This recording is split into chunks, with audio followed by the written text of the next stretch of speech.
Pages. Simon Johnson. Hello. Right, Simon. I already thought, doesn't the weekend start with me? You know? Well, you take us into the weekend.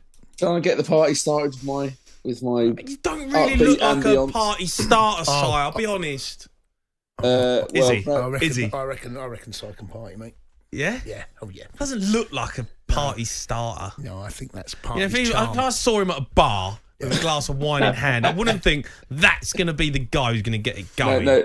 No, this is what it looks like after you've attended too many parties. Okay, the rigours. You're looking into your future. I'm the ghost. Ghost of party person. Ghost of party past. Yeah, that's it. Yeah. Right, so I've only got the Sun at the moment. Yes. I guess it's because of the Spurs game, they've gone a bit late. But there's a big story on the back page of the Sun. Solskjaer has come out and said that he'd love to boss United again. He's heaps pressure on under fire Ten Hag. Yeah, I bet Ten Hag will be delighted about this. So this is Solskjaer. He was at a Q&A, doing Q&A at the Oslo Business Forum, as you do. And he was asked, so would you go back to United if the job was available? And he said, if the family asks, I would say yes every day of the week.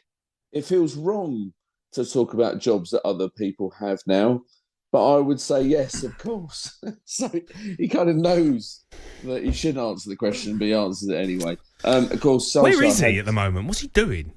Well, he's obviously doing a Q&A at the Oslo Business Forum. No, but is he? I thought he might have got back into doing some sort of management or something. No? Well, clearly not. Yeah, so I don't think he's done much since he left United, has he?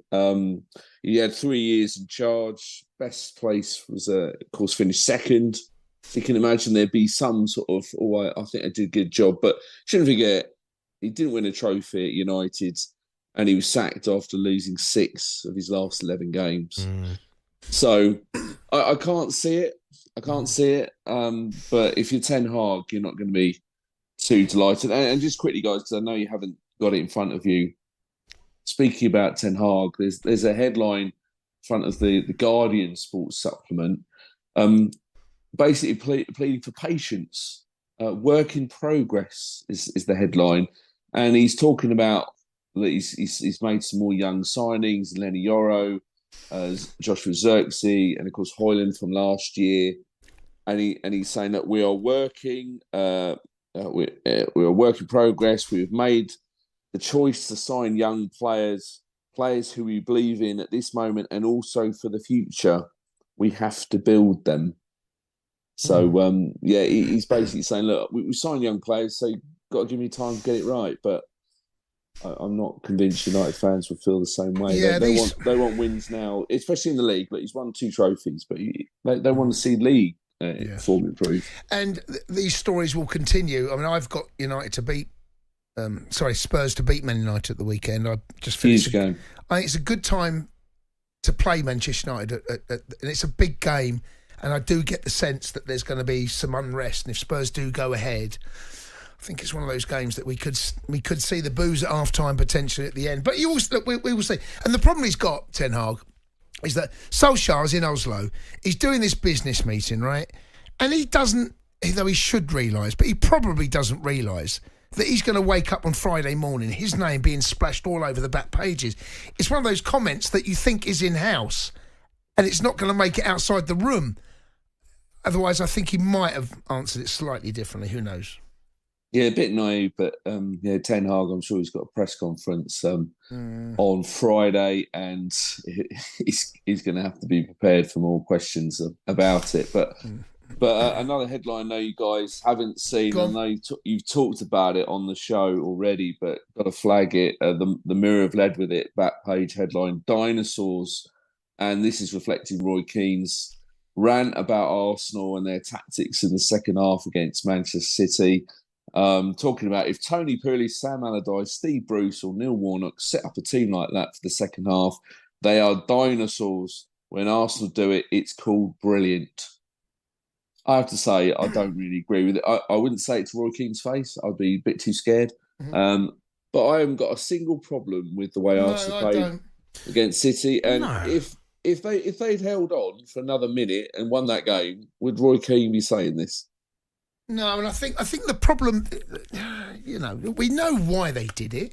If they were playing away at Palace, right, and they'd done that, I think it's fair game. I think it is. I think I think it's fair game. It's away at City, and they nearly got over the line. And like you said, on another day, Arsenal only got themselves to blame because they decided they were going to waste time at every given opportunity, or maybe not given opportunity. They made them up themselves. But Raya's going down. You've got players with cramp, trying to kick the ball out of play, and it didn't go. There's all of that, which is fine. I ain't got a problem with that.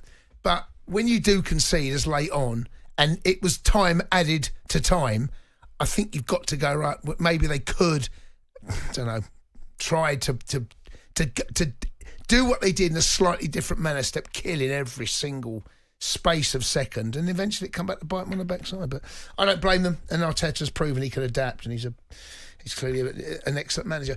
Anything else, Si, that's there? Perhaps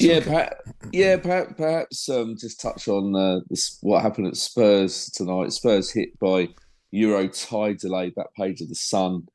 The Karabag turn up 15 minutes before kickoff because they're stuck in traffic.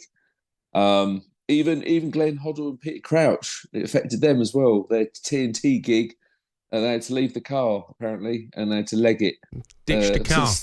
To ditch the car. It is a nightmare around there. Honestly, it's so bad getting out of that ground. Well, apparently there's road closures galore tonight. There's road closures everywhere in London right now. It's an absolute disgrace. I think the country. I think even where I live, I live out in the sticks, and it's hard to get around. We're turning into a different kind of slot now. But the Karabag coach, after the 3-0 defeat, of course, the 10 men, Gerbanoff, he said, imagine being caught. This is what he said after the match. He said, imagine being caught in traffic for more than 2.5 hours. It shouldn't have happened. We had to come ourselves. There was no police escort. It had a big impact on the players. I think Spurs would have won anyway, but not ideal. I thought they played all right, Karabag, to be fair. Yeah, it was unlucky. Yeah. All right, Si, is that it? Is that all you got for us? Yeah, unless you want to go back to my partying days. But No, go on. What's the best party you ever went to? Oh, it'll take too long. Right. I'll phone you on the way home, sorry. All right, Si, see you later. Cheers, guys. All right, those are your back pages. The Sports Bar with Jamie O'Hara and Jason Cundy. Monday to Thursday nights from 10 on AM, on DAB, via the talkSPORT app and on your smart speaker. talkSPORT.